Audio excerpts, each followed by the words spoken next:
Good morning সবাইকে। আমার স্কুলে আজকে কার্নিভাল শুরু হয়েছে।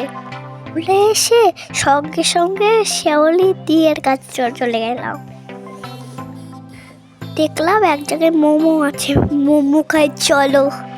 মোমোটা খুব একটা টেস্টি হয়নি। মাম্মামকে বললাম একটু ভালো করে ভিডিও করে দাও।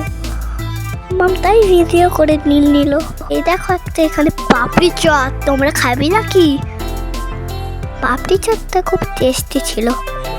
পরে কথা বলছি, পাপড়ি চাটটা আগে খেয়ে দিই। বাচ্চারা খাবে তো, কোনো খাবারের ঝাল ছিল না। পাপড়ি চাট শেষ হয়ে গেলে এবার অন্য কিছু খাই। এই যে জুস, আমার খুব জুস খেতে ভালো লাগে।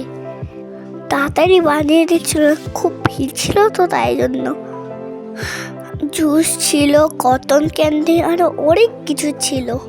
আর বন্ধুর সঙ্গেও দেখা হয়ে গেছে। তার সঙ্গে খেলা করলাম, গল্প করলাম, বাড়ি চলে এলাম। আবার ভিডিও কেমন লাগলো জানিও।